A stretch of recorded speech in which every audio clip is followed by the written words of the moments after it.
Gini, kalau kami turun dalang itu hanya syarat untuk menjadi dalang ruwat. Itulah iya. itu ada syaratnya. Dalang ruwat ya Itu istilahnya. dalang ruwat. Kalau dalang ruwat itu kalau persyaratan di tempat kami itu adalah minimal harus turun dalang. Margono atau yang akrab disapa Gogon kini sedang menghidupi Sanggar Wayang Gogon yang mengenalkan seni wayang dan pedalangan pada anak-anak hingga masyarakat umum. Ia membuat berbagai program mulai dari wayang masuk sekolah sampai pelatihan dalang. Ia berupaya agar wayang bisa dikenal masyarakat luas dengan memodifikasi wayang sehingga bisa dinikmati semua kalangan. Akhirnya, pertunjukan wayang tidak hanya bisa dilakukan semalam suntuk dengan lakon epos, Ramayana, dan Mahabharata. Wayang bisa ditampilkan dalam bentuk cerita sederhana seperti kisah hewan-hewan atau anekdot-anekdot dengan karakter penokawan. Meski begitu, ia tetap mempertahankan pakem tradisional saat menampilkan wayang. Bahkan, Gogon masih beberapa kali melakoni sebagai dalang ruwat dengan berbagai lelaku dan pantangannya. Ia sendiri merupakan keturunan ke-20 dalang. Di kumpul komunitas kali ini, kita akan mengupas bagaimana seluk-beluk wayang hingga mampu bertahan di zaman modern.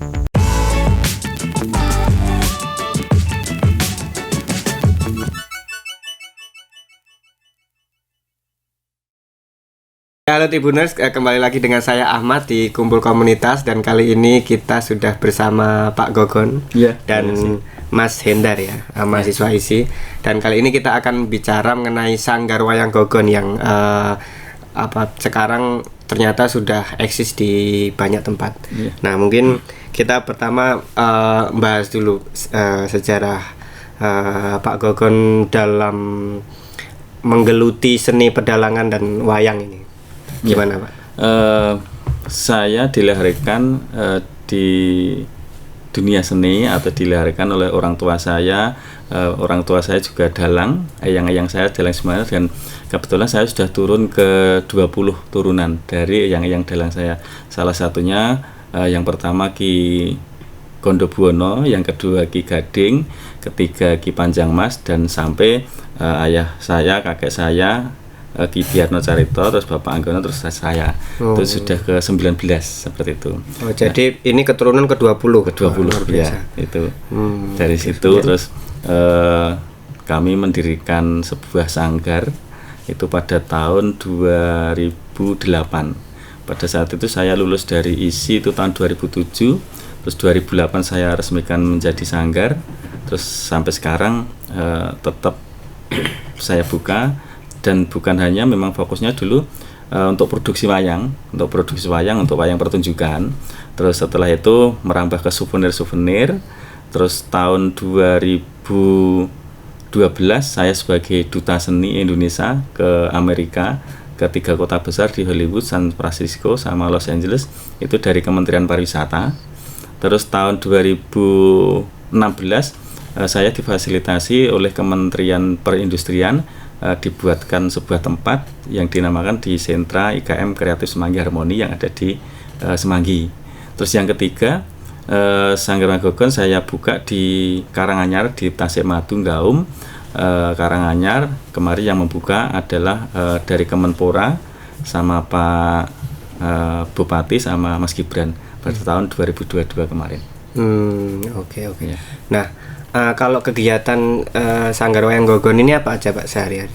Kegiatannya tiap hari itu kita memproduksi wayang, terutama wayang kulit untuk pertunjukan, dan selain itu wayang-wayang yang kecil untuk souvenir, untuk hiasan meja, hiasan dinding, gantungan kunci, bahkan kalung. Kemarin saya memproduksi baik itu dari bahan kulit maupun dari kayu, tapi temanya semuanya wayang.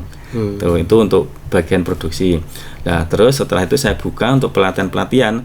Selain pelatihan pembuatan wayang juga sudah saya buka tiap hari, dan juga ada pelatihan pedalangan, ada pelatihan kerawitan, ada pelatihan tari. Dan sampai sekarang kurang lebih siswa dari Sanggar Wayang Gogon ada hampir 200 anak. Hampir 200 anak yang aktif sekarang belajar di Sanggar Wayang Gogon. Baik di Sanggar Wayang Gogon 1 yang ada di Jebres, Sanggar Wayang Gogon 2 maupun 3. Kalau melihat mungkin dari kegiatan sanggar yang sekarang dilakukan, anak muda ke seni pedalangan, wayang maupun budaya Jawa pada umumnya seperti apa? Awal mulanya gini, saya kos di Kentingan dan sampai kos saya itu saya beli. Pertama kali saya mengumpulkan anak-anak kecil, anak-anak SD atau SMP itu pas sore hari kita dekati, terus saya matur sama Pak RW atau Bu RW, Bu ini kalau anak-anak ini kita kumpulkan, kita ajari nari misalnya, bagaimana? Terus akhirnya diumumkan semua anak-anak di wilayah saya belajar menari. Dan ada juga yang dalang itu, akhirnya berkembang terus semakin meluas kita buka dari Sawagu 1, Sawagu 2 dan Sawagu 3 dan mereka sudah mendaftar, terus kegiatan aktif terus dan itu rutin kita lakukan. Nah, kalau Mas Hendar melihat kegiatan di Sanggar Wayang Gogon seperti apa, Mas? Kegiatannya luar biasa sih menurut saya, karena menghidupkan kembali inspirasi imajinasi anak-anak terhadap seni. Karena kebanyakan sekarang kan anak-anak sudah nggak banyak ke jenjang seni, mereka pada ke hal yang lain, lebih ke teknologi. Karena sekarang seperti anak-anak muda sudah bisa masuk ke dunia seni, itu menurut saya baik, karena siapa lagi yang bisa mendobrak seperti itu kalau nggak kita dari seni juga, terutama seni tradisi ya.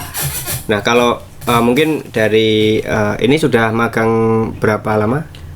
Baru 3 hari ini. Oh, 3 hari ini. Ya, nah, mungkin apa Mas yang didapatkan dari yang tidak didapatkan di kelas mungkin dan kemudian di Sanggar ini didapatkan gitu? Yang tidak dapatkan di perkuliahan ya, langsung terjun ke lapangan untuk membimbing teman-teman dari Sanggar yang kita banyak nggak dapat. Jadi kita hanya dapat ilmu aja dari dosen, tapi kita harus kayak apa ya, mengapresiasikan ke teman-teman dari Sanggar itu juga bagaimana tuh yang kita nggak dapat dari sekolahan. Pengalaman banyak yang dapat dari Sanggar Wayang Gogon. Gitu.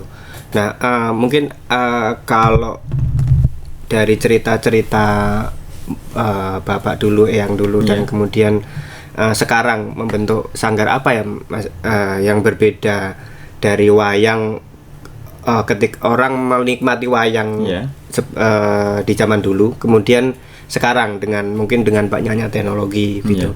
Apa Pak yang berbeda, yang kemudian juga mungkin barangkali juga ada penyesuaian dari wayang itu sendiri? Salah satu yang saya lakukan adalah kegiatan wayang masuk sekolah. Itu sudah kami lakukan baik di Jawa Tengah, Jawa Timur sampai ke Bali. Itu saya setiap kali ada kegiatan ke wayang masuk sekolah, pertama itu kita kenalkan tentang cerita wayang yang ringan-ringan, dalam arti karena sekarang masih banyak yang anak-anak pengen game dan sebagainya.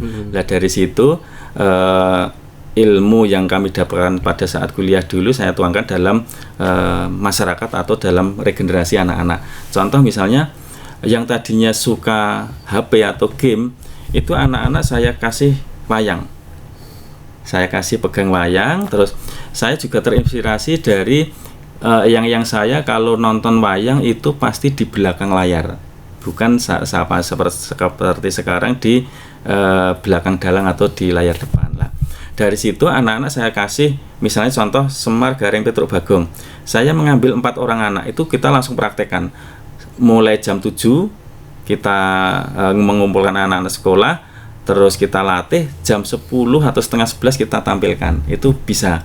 Salah satu contoh ada Semar Gareng Petruk Bagong, saya minta 4 orang anak untuk maju ke depan, saya kenalan, ini wayangnya apa? Oh, Semar Gareng Petruk Bagong, pegang satu-satu, salah satunya seperti pegang satu-satu. Terus saya suruh mengolah atau menjoget pada layar dan disorot lampu, bayangannya kelihatan dan anak-anak senang, wah ada bayangan joget seperti inilah.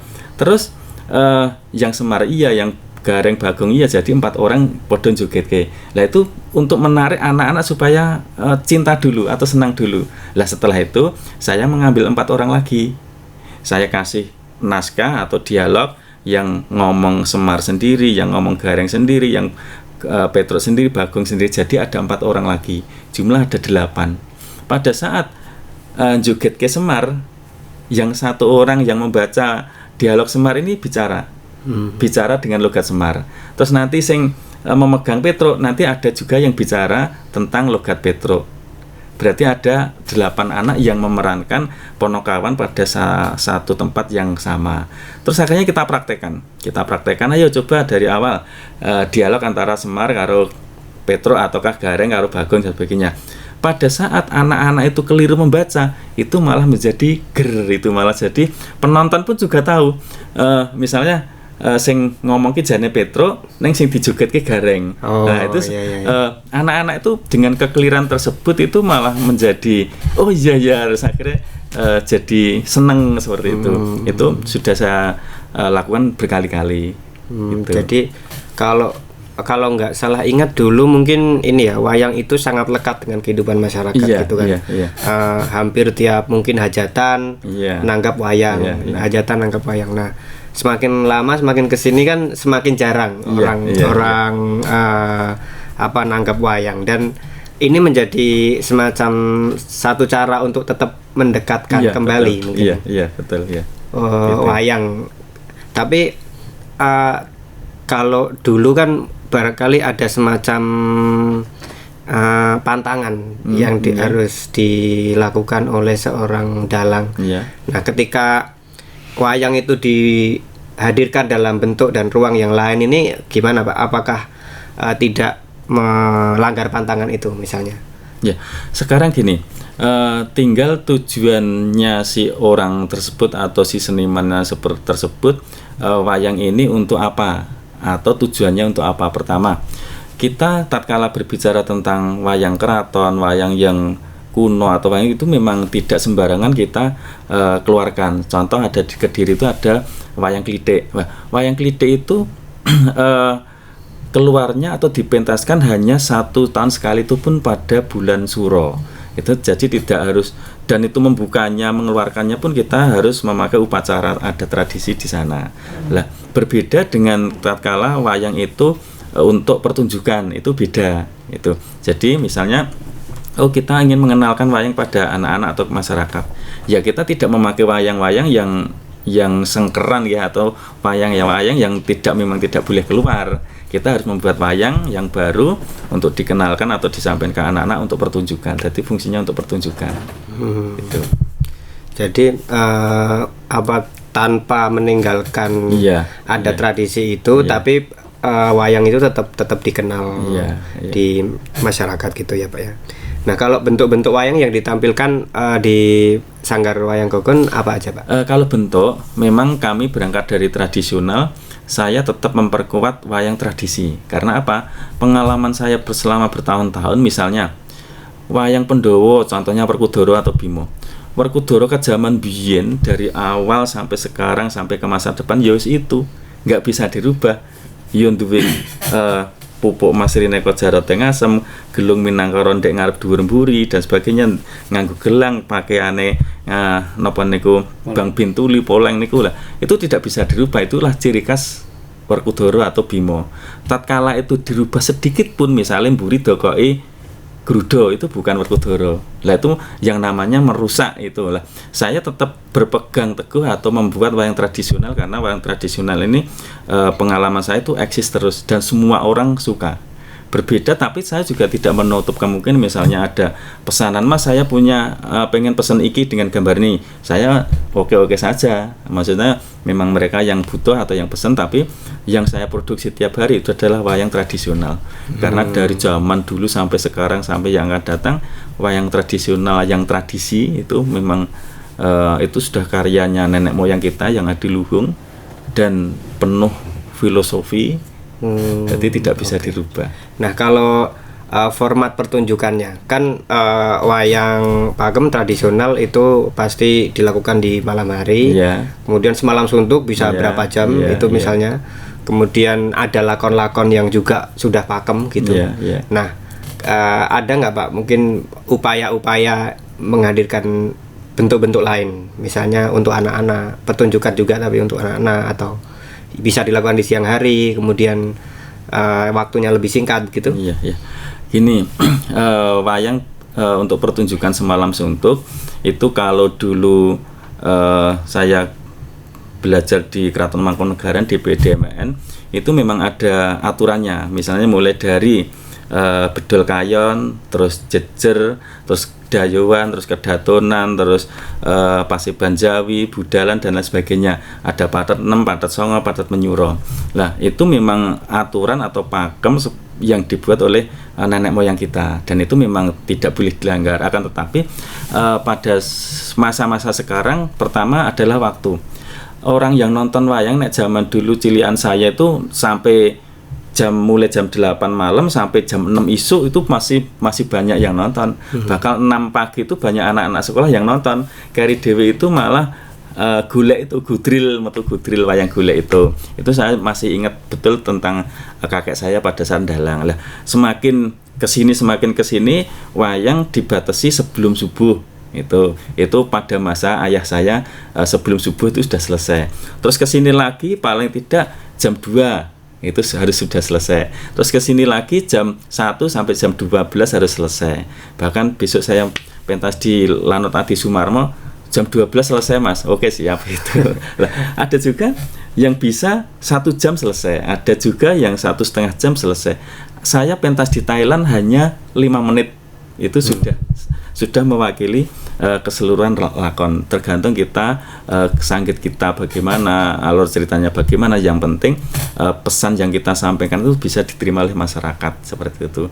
Contoh gini, kita diberi waktu misalnya 2 jam untuk pertunjukan.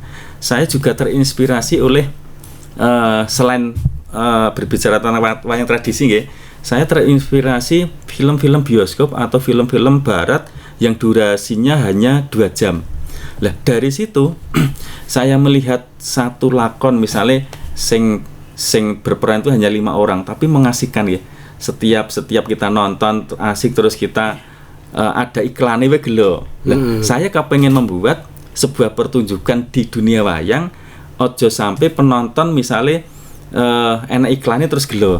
Pernah saya tampil di Semarang waktu itu, saya mengambil tokoh lakon Ramayana, ya tetap seputar Ramayana dan Mahabharata. Itu durasinya 2 jam. Terus tatkala kita sampaikan tokoh apa atau tokoh siapa yang kita tonjolkan, misalnya tokoh Dasamuka yang kita tonjolkan dari awal sampai akhir ya Dasamuka, Dasamuka. Sama seperti film, lakonnya apa toh?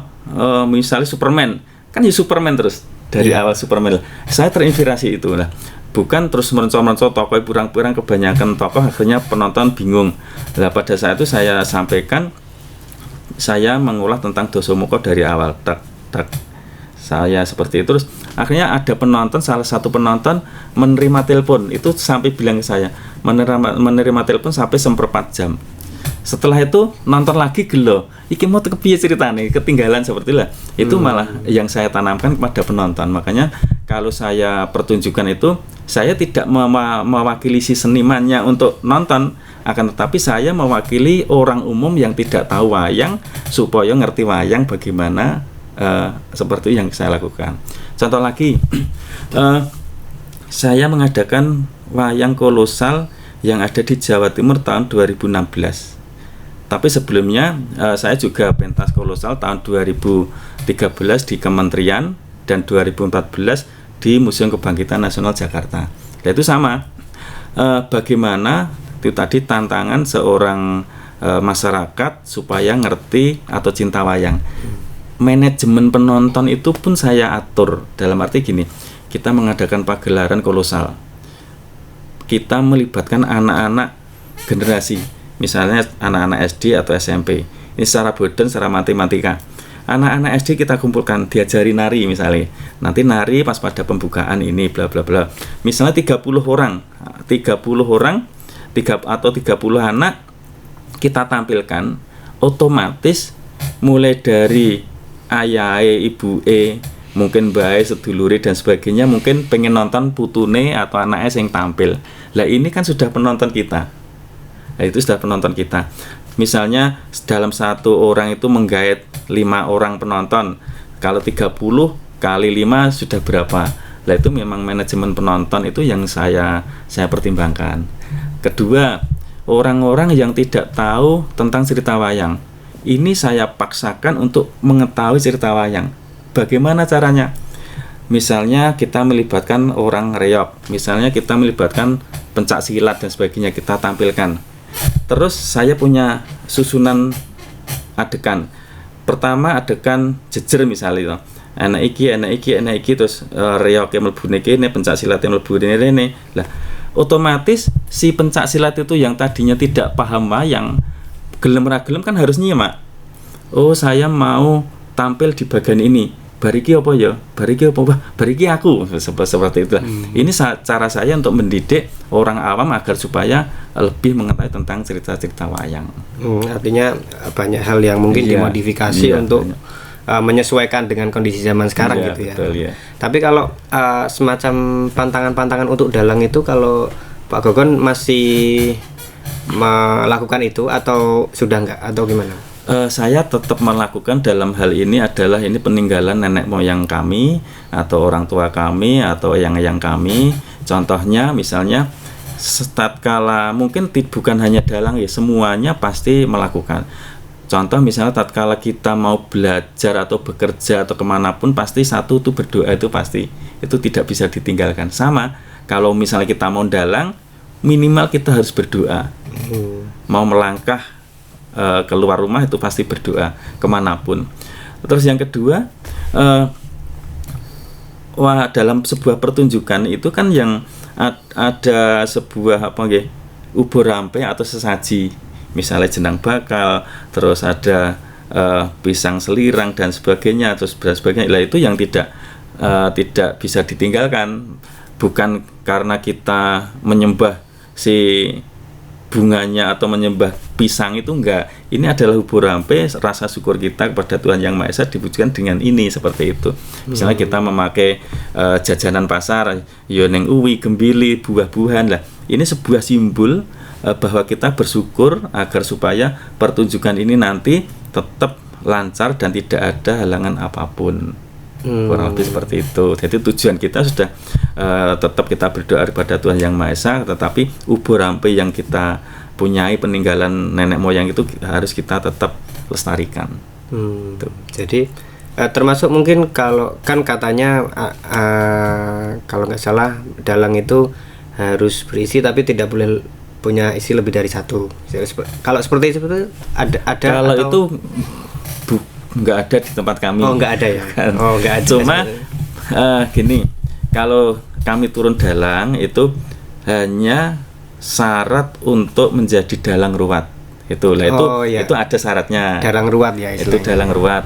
Kalau dalang ruwat itu, kalau persyaratan di tempat kami itu adalah minimal harus turun dalang. Misalnya turun dalang itu misalnya A, B, C, D itu eyange, bapake, anake itu harus turun dalang tapi pancer lanang. Oh, tidak boleh pancer keselanan wedok. Misalnya si A duwe anak, si B jenenge laki-laki. Terus si B punya anak C itu laki-laki. Itu masih bisa untuk meneruskan ngruwat. Tapi terus si C terus duwe anak D, terus ini muncul wedok. Nah, ini nggak bisa. Sudah putus sampai situ. Itu sama mungkin ya peraturan di keraton mungkin juga sama seperti itu. Tapi khusus untuk dalang ruwat yang khusus memang pertunjukannya pun juga pertunjukan ruwatan. Ruwatan. Terus satu lagi, sebagai dalang ruwat itu minimal harus sudah mantu. Maksudnya saya punya anak kudu wis mantu. Nek pamane punya anak tapi belum mantu itu nggak boleh. Terus yang ketiga, yang terakhir, harus ada izin dari orang tuanya. Misalnya, nduk, kowe saiki wis iso dadi sudah iso dadi dalang ruwat syaratnya iki. Cara-caranya diruwat, terus ilmunya ruwatan itu diberikan yang bersangkutan, seperti itu. Berarti kalau Pak Gogon masih memenuhi ini apa ya? Masih. Kualifikasi sebagai dalang ruwat ya? Iya. Dan terakhir pernah melakukan pertunjukan ruwat?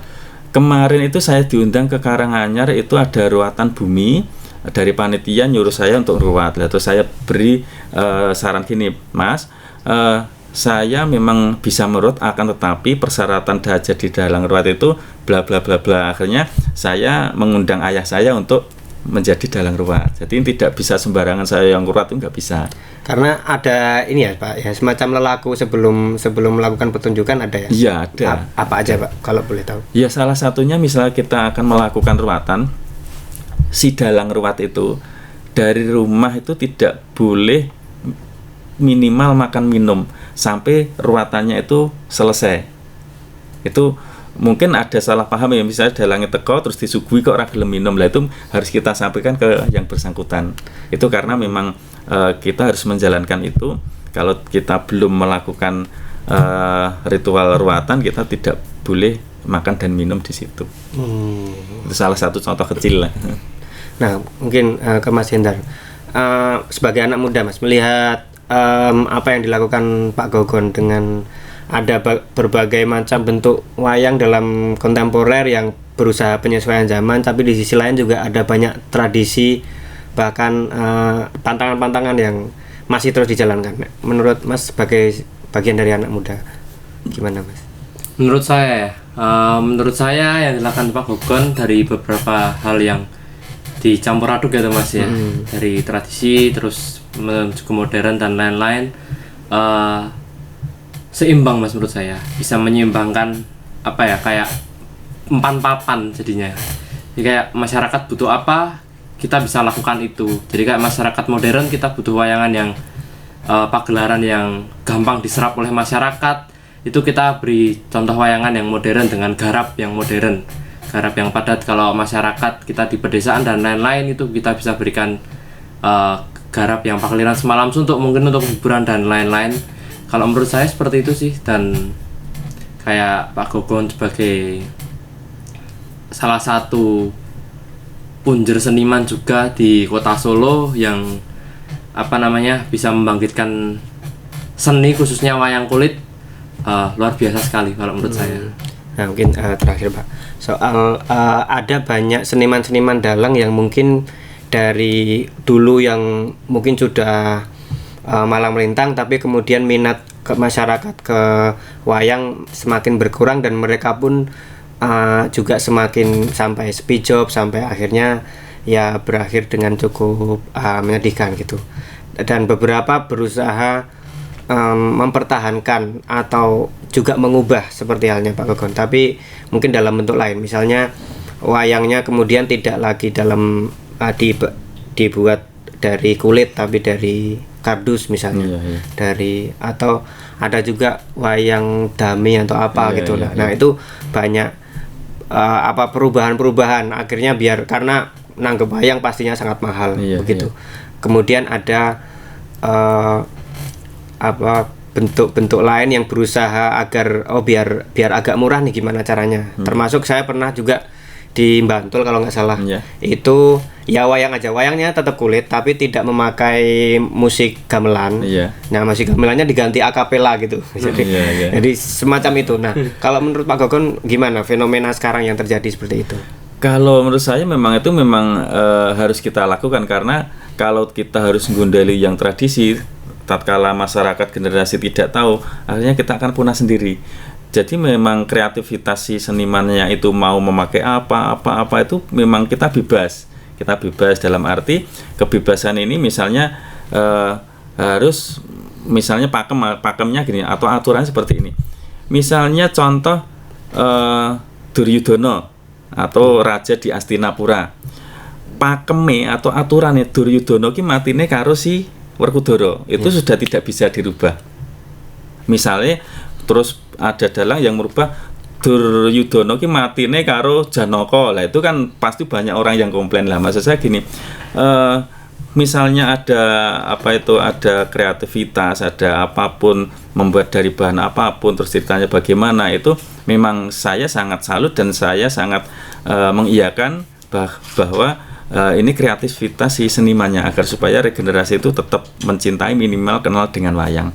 Walaupun misalnya contoh yang dinamakan sanggit, misalnya kalau kita ke Jakarta arep metu udara lewat ngisor, lewat kidul lor, itu sama saja tujuan tetap ke Jakarta. Jadi biarlah olahan-olahan ini akan menjadi menarik yang disampaikan oleh seniman agar masyarakat itu bisa paham. Karena yang penting nilai yang disampaikan dari cerita-cerita itu ya Pak ya. Masalah ada yang diubah itu persoalan lain gitu. Iya. Oke, itu tadi kumpul komunitas kali ini. Saksikan video-video selanjutnya di Tribun Solo di kumpul komunitas episode selanjutnya.